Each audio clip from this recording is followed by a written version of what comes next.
एक प्रश्न होता की शेतकऱ्यांचा जीव गेल्यावर तेव्हाच सरकारला जाग येते का? दुर्दैव असं आहे, शेतकऱ्याच्या घरात तेल असते तर मीठ नसते, मीठ असते तर तेल नसते. तेलाला भाव काय 115 रुपये आणि सोयाबीनला भाव काय 3-4 हजार रुपये. शेतकऱ्याला काय पुरू राहिले? खरं म्हणते तू. आम्ही पण हीच भूमिका मांडतो.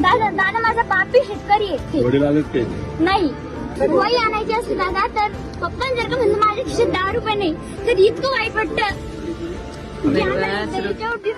नको करू, आम्ही तीच भूमिका घेतो. मजुरी जर का करायला गेलं तर लोक त्यांच्या वावरात तर खूपच राबून घेते, पण रोज बी 200-250 रुपये फक्त हातावर टेकवतात.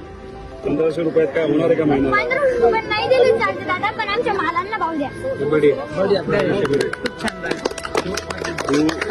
पण तू आता कितवीत आहेस? 8वी. बरं, आता 11वी वार कुठून करणार? तुझ्या घरचा काका मामा भाऊ मोठा आहे का कोणी? हिचं तू 8वी ना, 11वी जेव्हा जायचं असेल तर बारामतीला शारदा नगर म्हणून शाळा आहे. ही ज्या पद्धतीने बोलते ना, आक्रमक भूमिका घेते, तर उद्या जाऊन ही नक्कीच मोठी, सगळेच बनतील, ही मोठी अधिकारी बनेल. आणि ती बनत असताना आमच्याही त्याच्यामध्ये एक सेवा म्हणून काही मदत म्हणून ही जी 11वी 12वी आणि नंतर पण तिला त्याच संस्थेमध्ये जर करायचं झालं तर सगळी जबाबदारी मी घेत आहे, असा शब्द व्हिडिओ काढताना